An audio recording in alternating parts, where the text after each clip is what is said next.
to meet you. Nice to meet you. How are you doing? You are? Tom, nice to meet you. You are? Do live in Leicester.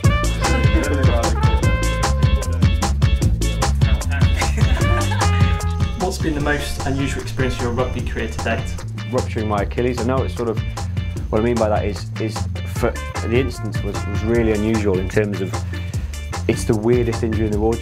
Well, for me it was, you're running along and you think someone's just kicked you in the back of the leg and you spin around swearing, looking for the person that's done it, and ultimately there's no one there and it sort of just dawns on you.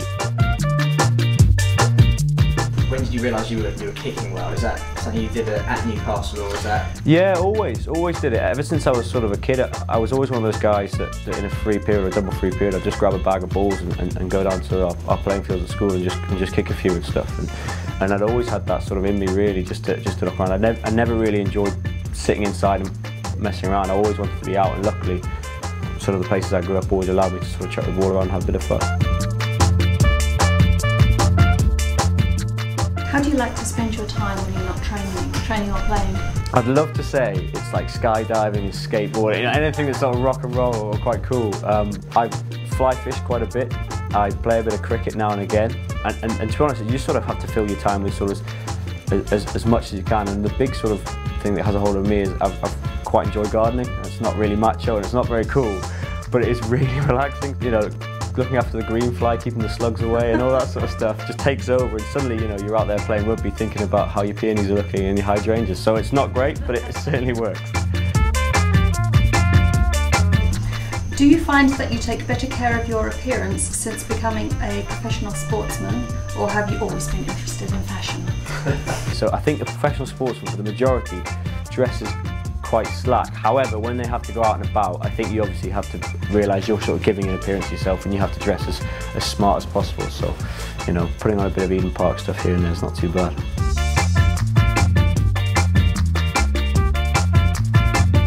You a batsman or a bowler?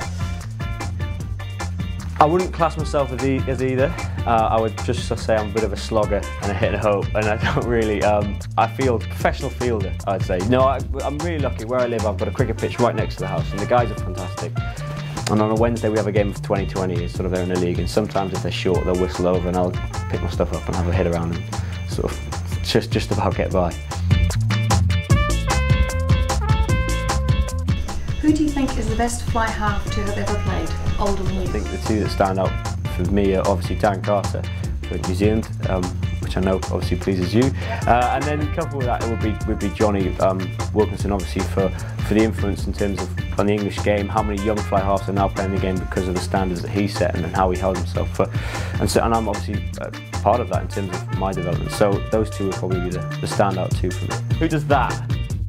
Somebody does that. Anyone know who that is? It's Craig Cooper, isn't it? It is Craig Cooper, yeah. Which opposition flanker do you feel is your most difficult opponent? Without a doubt, at the moment, I'd say Pocock. He is unbelievable. He's got arms like tree trunks, and he's an absolute machine. And he would be the standout seven for me at the moment in the game. He's unbelievable over the ball. He's a real athlete. And you speak to the guys who are playing with him in Australia, just say, you know, he's a phenomenal player. Given your future plans to practice law, which laws of rugby union do you think need the most attention, and are there any that you would like to see introduced?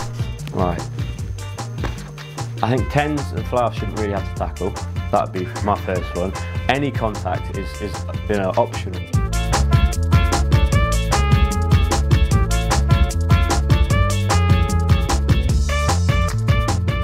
If you were entering into a televised talent competition, what would you do to impress the judges?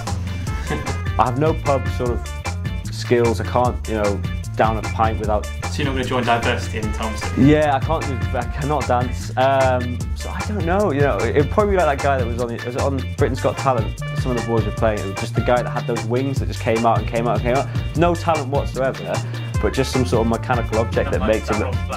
Yeah, no, yeah. There's a couple that look like that at the club, but no, that would be my thing. Just a very untalented talent would be my go-to.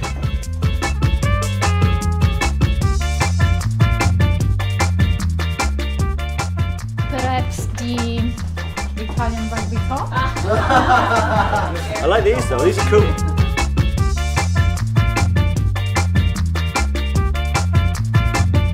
I've ruined it by writing all the wrong. The top was lovely.